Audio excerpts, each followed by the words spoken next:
Please be seated.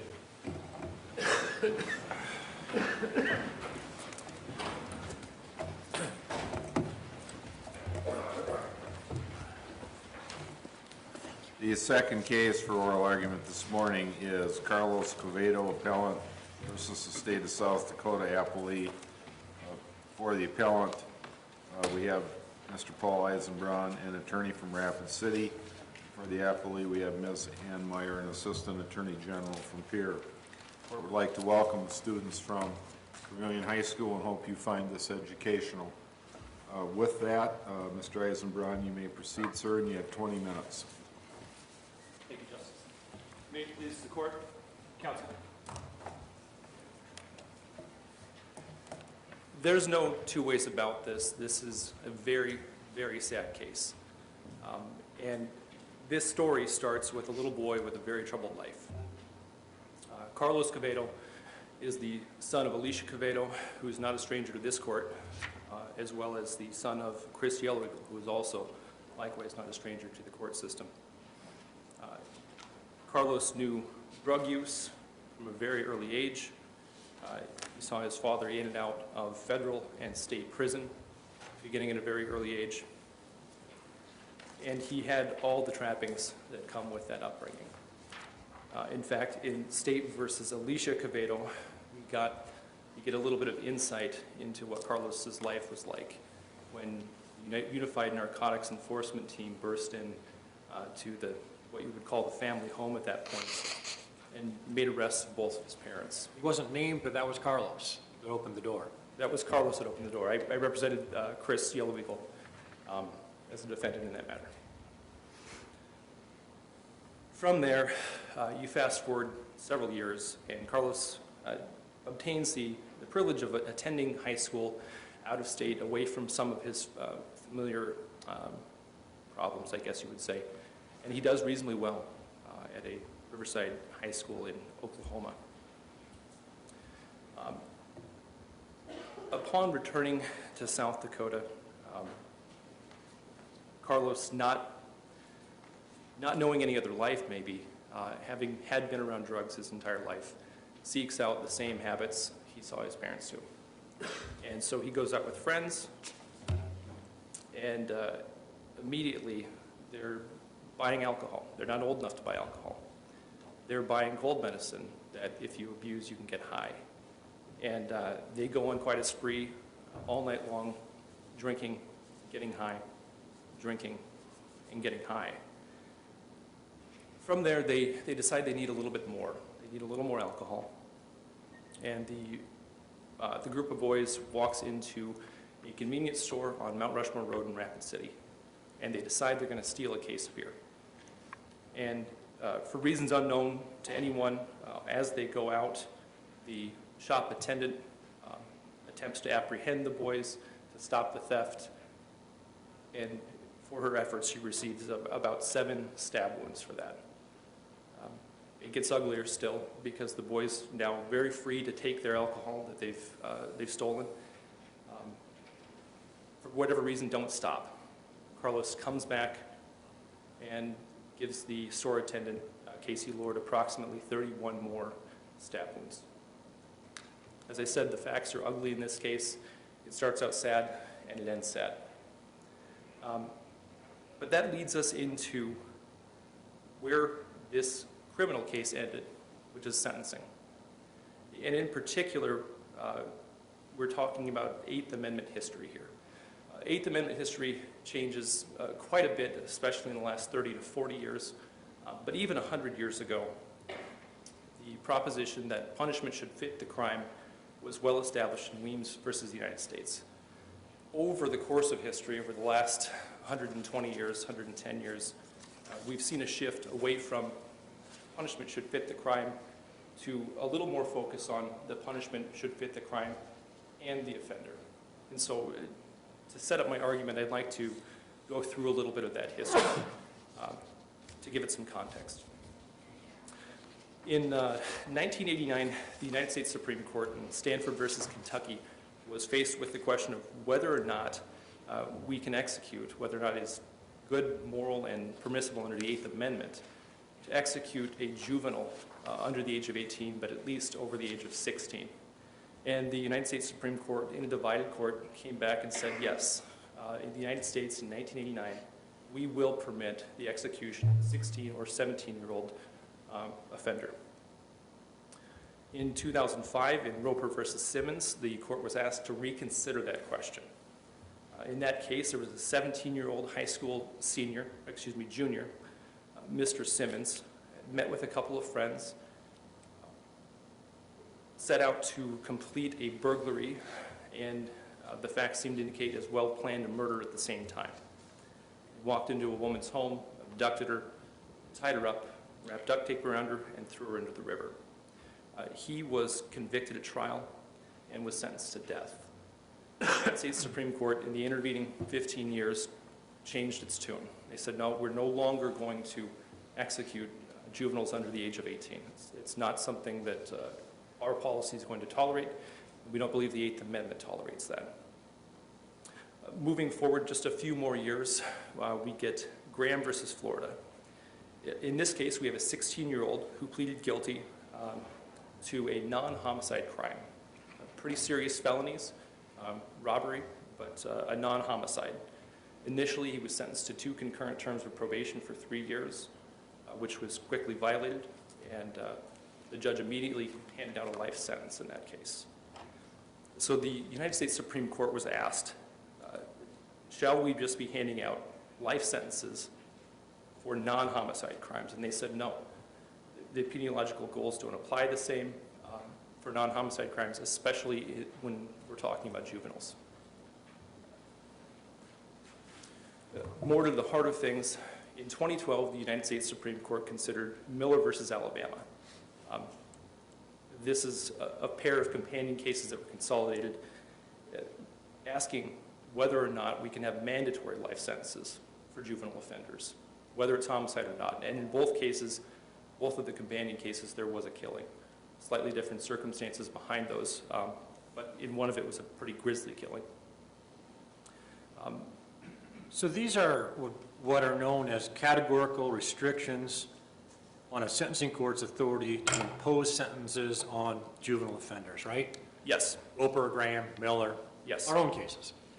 You have 2 arguments for us to consider here today. 1, that this sentence violates one of those categorical restrictions.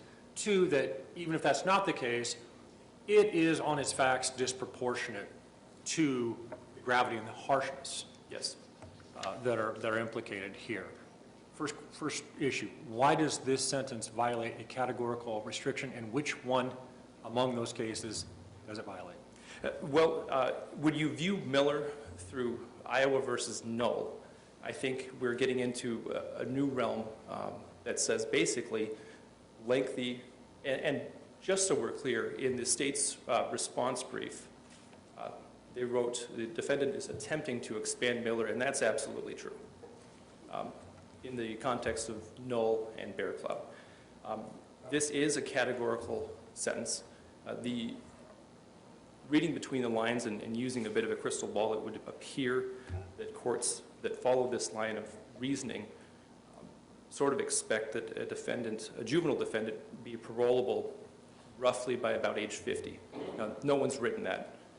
That's just looking at the kinds of sentences and kind of suggestions I'm seeing in these courts. Well, clearly we're going to have to draw a line somewhere if we buy your argument. Absolutely. Where does that line get drawn? Your Honor, I think it's approximately right where Mr. Quevedo's defense counsel asked for a 40 to 45-year sentence, which would make him parolable after 20 to 25 years. And what authority do you cite for that? Miller, Graham, Iowa versus Null, and Wyoming versus Bear Cloud. And you're going just under the Eighth Amendment, just under the federal Constitution? Yes, yes. Though I must admit, Null was decided independently under the Iowa Constitution. Right. Bear Cloud kind of brings that back together and conflates them. I'm sorry, Justice, what was your question again? You answered it. Okay. So right now, as things stand, though, there's Miller leaves off its categorical restriction at the point of a mandatory life sentence, one that, in other words, would deprive a sentencing court of the discretion that it otherwise would conduct or used to conduct a sentencing, except in a case like this, of course, for second-degree murder.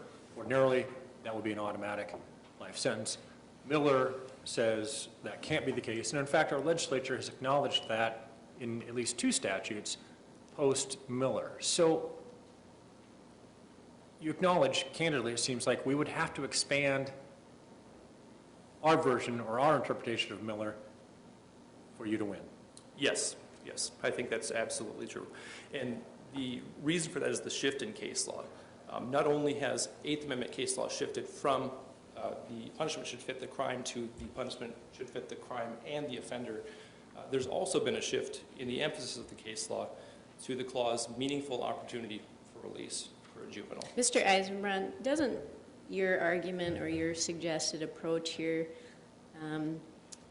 ignore the fact that there is a huge disparity in the actual facts that may be involved in any particular juvenile case?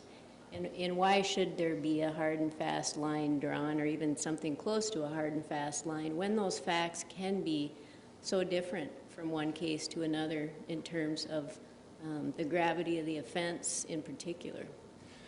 Thank you, Justice.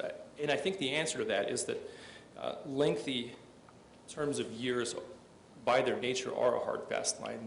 They deny the opportunity, or they tend to ignore the opportunity that a juvenile has for reform, their unique ability to change character and not be stuck in the criminal lifestyle. But a juvenile wouldn't be without an argument.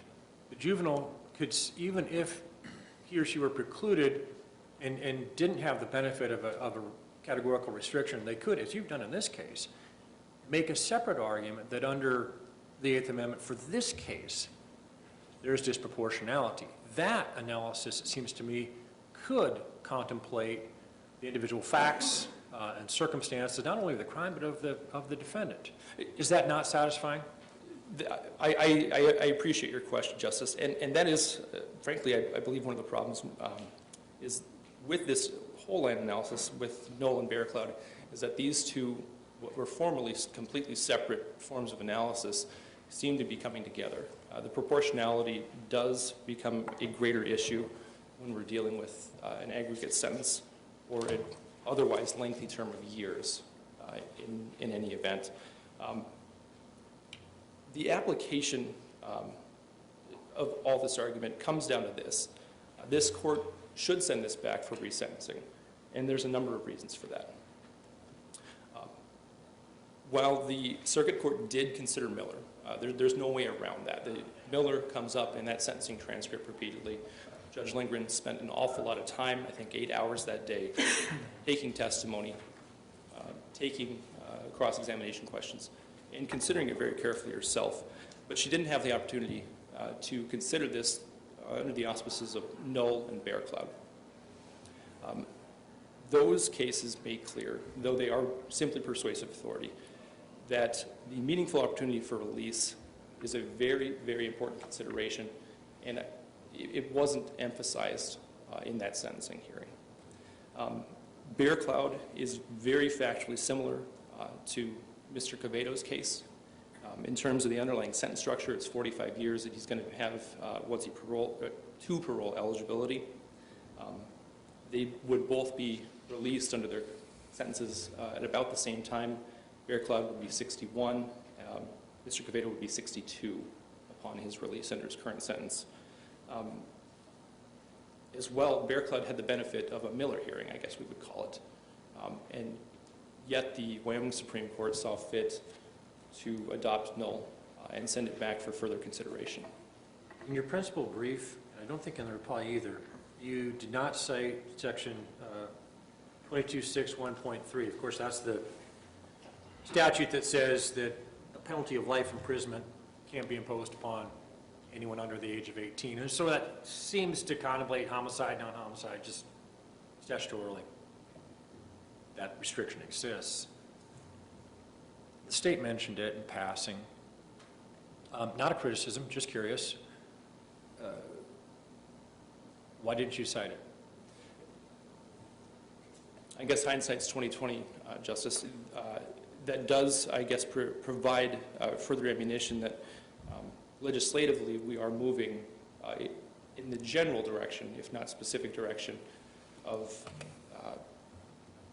a more lenient sentencing structure for juveniles. But the legislature has the ability to do that, to craft more stringent sentencing parameters for juveniles. But that's not our issue here, correct? Correct. And right now, we're dealing with, did the court properly weigh the Miller factors? Did the court properly consider everything that needs to be considered under the unique factors of this case in the Eighth Amendment analysis? And you're indicating you don't believe the court gave sufficient consideration to some of the other cases that seem to be moving in the direction that you're urging us to move, correct? That's correct, Justice. But if we take that approach, how does that then affect other very recent opinions this court has already issued with very similar sentences rendered? The Charles case, for example, which was very, very close to what happened here. As well as Diaz, I believe, is very similar, a little shorter sentence, but not a whole lot. Yes, I agree that those cases, those defendants, those convicts would be in a position where they'd be wanting to look at moving their circuit court for a new sentencing hearing at the very least.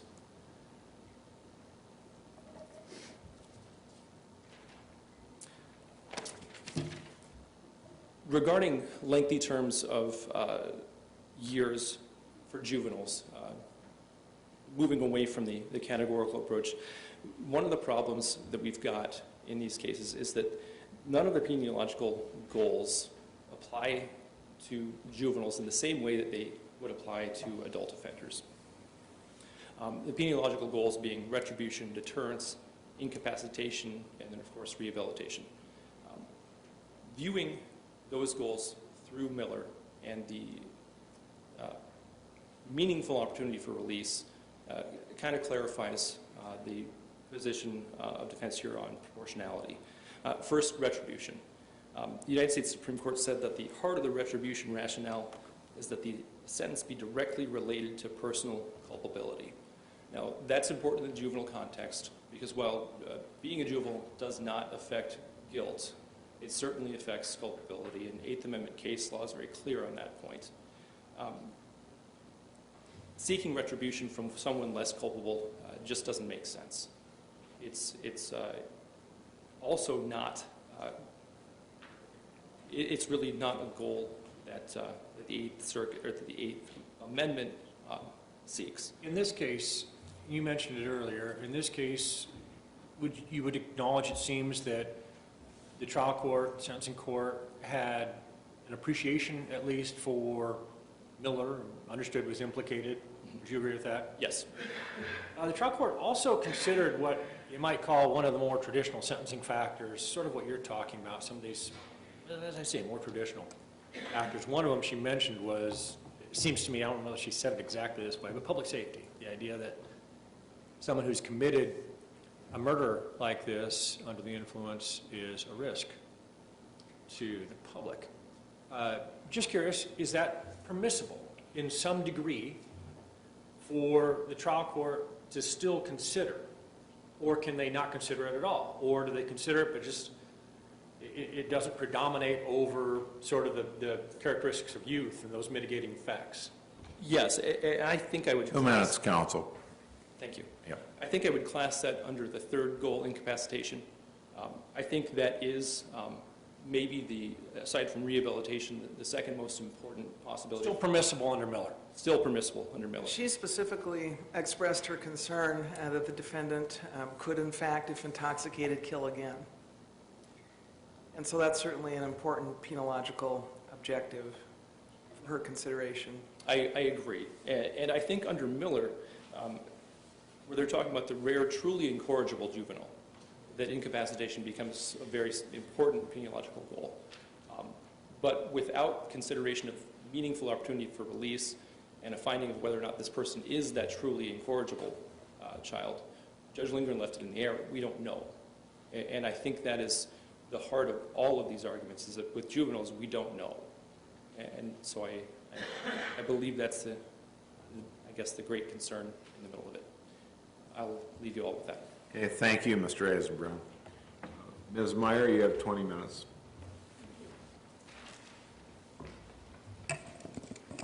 May it please the court and counsel.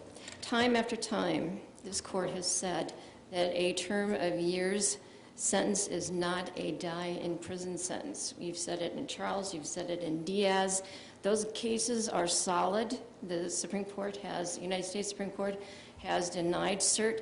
Different states do different things. We've referred to the split in our brief. And I have to point out, with Bear Cloud is completely different.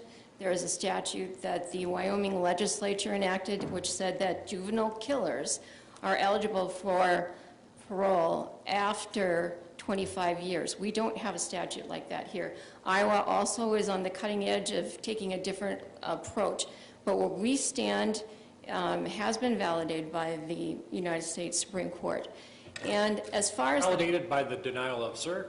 I think so, yes. That's not really a determination on the merits, though, is it? It's not on the merits, but they're not taking many certs. So Well, in I any think event, those they never decisions. do. But in any event, it seems like the legislature has done something after Miller. They did. In South Dakota, that's true. You cannot get a life sentence if you are a juvenile. The longest sentence that you can get and you commit a crime would be life, would be a term of years or a fine, the $50,000 fine. So we have done something, yes. Everyone responded, as far as the state jurisdiction, to Miller in some way. Just different places have taken different approaches.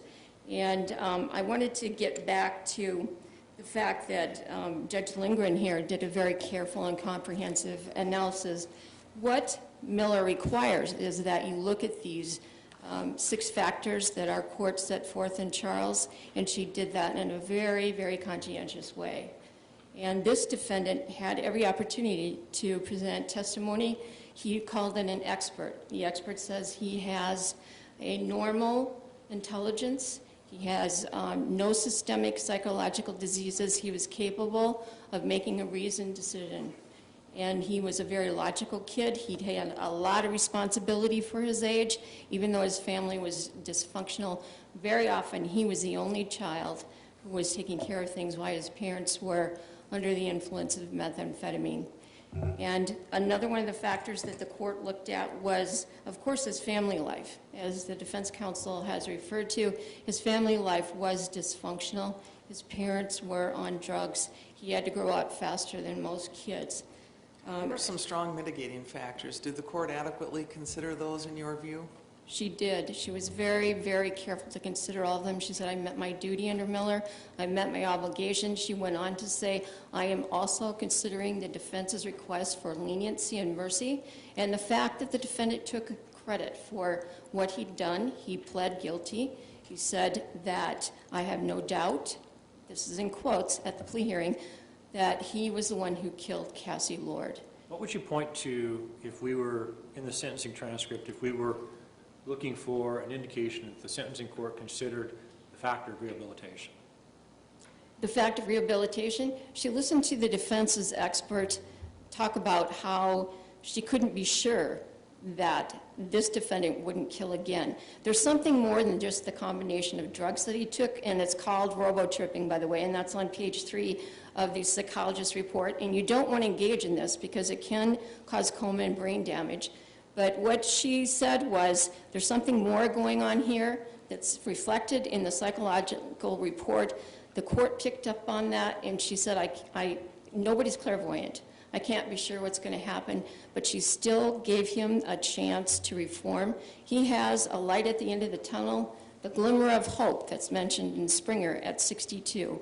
Now it's up to him. He's got an incentive to reform. So the sentence itself is kind of self-evident proof or an indication that she considered rehabilitation because the parole eligibility is lower than his expected life expectancy? That's what the state's arguing, yes. And that's what you see reflected in the case law as far as Charles and Diaz and some of the other cases that the state cited from Nebraska and from Virginia.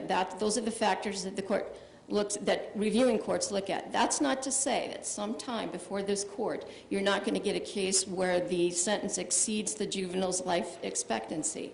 But this court has left that window open.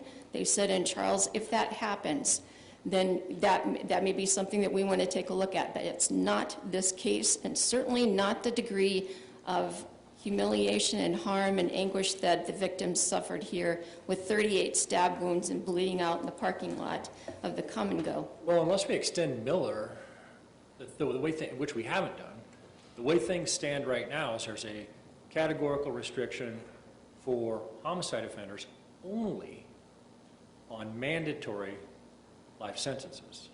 Mandatory, right. Correct. Still, So why would we even talk about de facto sentences unless maybe we're talking about it under that statute? But aggregate sentences come up all the time. There's always that possibility. When somebody's killed more than one person or committed more than one crime, juveniles can do that just as well as adults. That's still an open question, and that's Open something. how? I'm sorry? open with We haven't decided aggregate sentences yet, nor has the United States Supreme Court. That's still a pending issue, just like how long does a term of years sentence have to be before it becomes a questionable situation under the Constitution. Thus far, So do we follow Miller, or do we go charging into this open question area of whether a de facto sentence should trigger a categorical restriction? the controlling precedent is Miller. So we're following Miller. That's what this court has done in the past, and that's what the court did in this case. She was very, very careful, very conscientious to cover all of the factors that Miller requires, and she also was concerned about giving him a chance to reform. I don't think it's clear. The psychologist couldn't say for sure whether he would reoffend. He does have a long history of being involved with marijuana and alcohol as a juvenile. He likes getting high. He likes mixing these cold medicines and everything. And he's got a chance now to try to show that he can be better than what he's been in the past. Let me ask, since your opposing counsel is asking us to consider putting parameters on these types of sentences, do you think it is still possible to make an Eighth Amendment, or is it appropriate to be able to argue an Eighth Amendment cruel and unusual punishment in a scenario where a term of years is given that is less than a person's life expectancy based upon the facts of the particular case, and it's a homicide case involving a juvenile? I think you're restricted by Miller. I think that some courts have done that. They've gone on and beyond and said they want to give, for instance, we see there's more liberal courts than our state. There's Connecticut, California is going both ways. Iowa, there's always a chance that you could change your mind and go that way, but our position would be that the gold standard right now is Miller, and that's where our courts are looking to this court to find out what to do, and that's where this court has decided things in the past. And then maybe I asked it, let me ask it in a little bit different posture here. Do you think there's anything about the current case law in South Dakota and the United States Supreme Court that would suggest that the court shouldn't still engage in an Eighth Amendment analysis, even when you have a term of years that is less than life expectancy? That's an interesting question. The Eighth Amendment analysis, and I think the court addressed this in Charles, still survives.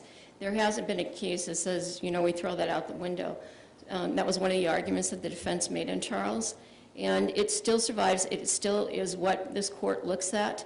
So, no, I think we're right where we should be. That would be our answer. You're talking about the individual Eighth Amendment proportionality analysis, not the categorical restrictions under the... Right. I'm talking about what factors you need to cover to make sure that we haven't violated this youngster's or young man's Eighth Amendment rights. I'm not going to go too far outside of what the defense has done if the court doesn't have any further questions. Okay, thank you. Thank you. Counsel. Okay, Mr. Eisenbraun, you have 10 minutes for rebuttal, sir. Thank you, Justice.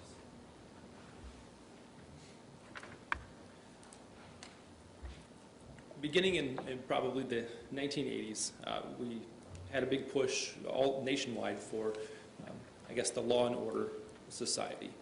And I think the case law that we're looking at, the trends from the United States Supreme Court, as well as from Iowa and Wyoming, sort of recognize a little different principle. Not that law makes order, but that law can assist order. That if you have a fundamentally orderly society, as I believe we do here in South Dakota, that our laws and our rulings should reflect that underlying order. And so that's why we're asking that this court adopt an expanded view of Miller today. The United States Supreme Court has written that if none of the traditional peniological goals are served by a particular type of sentence, then that type of sentence is going to be inherently disproportionate. And when we talked a little bit about the peniological goals earlier, retribution just makes less sense in a juvenile context. So Mr. Hayes? Go ahead, I'm sorry. Are you suggesting that retribution should never be considered in the context of a juvenile case, particularly a homicide case? No, not that it should never be considered. Because it does seem to me that we're having this discussion focusing solely on the juvenile defendant. But isn't it true that our criminal justice system is not solely about the defendants in front of us, but it also is about the victims of violent crime? And shouldn't that also be a heavy factor that weighs into this whole consideration and whether or not they have received justice, and that kind of ties into the retribution goal? Yes, Justice, I do believe that it is an important consideration, and of course it's not off the table simply because we're dealing with a juvenile. Only that it is, because of what the Supreme Court wrote, that the culpability ties directly to whether or not retribution is, I guess, how important retribution is. The United States Supreme Court has written, children are different, and so retribution, by that case law, is a reduced goal in a juvenile, considering a juvenile offender. If we get to the point where we're considering the possibility of having a de facto sentence violate an Eighth Amendment categorical restriction, and we're examining this sentence under the standards that have been talked about, at least in Graham and other cases, this meaningful opportunity for release standard that you mentioned in your earlier remarks, Mr. Quevedo is eligible at 62. The defendant in Charles, eligible at 60. We said that was not a de facto life sentence, or, I don't know, opined that that was not a de facto life sentence. This is 62, that's 60. We're talking about categorical restrictions, not individual defendants. Help me understand why you win that argument. That comes down to the way that Knoll and Bearclad were both decided. In both cases, there was a lot of epidemiological evidence submitted to the courts. There was an awful lot of sociological study submitted, and they decided to because, Justice, I think the point you implicitly make is a good one. I don't know what the difference between 60 and 62 is. I'll tell you in 30 years. But those courts rejected the pinpoint analysis of, is 61 and 359 days enough, or is that too much? They avoided that and moved away and said, look, this is not meaningful. And that's why they focused on what meaningful opportunity for release is. They called a release in the 60s a geriatric release, and that was not good enough under their reading of Miller. The next typical peniological goal is deterrence. The Supreme Court has written that the very nature, the very attributes that put juvenile offenders in their position also makes them less susceptible to deterrence. That goal is also less well served when you're dealing with the class of juvenile offenders. Moving on to incapacitation, which we talked about a little bit earlier, that is probably, in my view, the second most important goal. When we have the finding of the truly incorrigible youthful offender, the ones that are not going to be fixed, the ones that are not going to be changed, those folks are and should be eligible for very lengthy sentences. But that's not what we've got in this case. We certainly have a finding of that. The fourth, and I would submit the most important goal, in these cases is rehabilitation. Rehabilitation for a juvenile offender is always everyone's hope, I think, but a very lengthy term of years flies in the face of rehabilitation. If we're going to put someone at retirement age and then call them rehabilitated, it denies that meaningful opportunity for release. And so, being as none of those goals are adequately served, a lengthy term of years is going to be inherently disproportionate in a case like this. With that, I'll leave you. Thank you. Okay, thank you, Mr. Eisenbrock.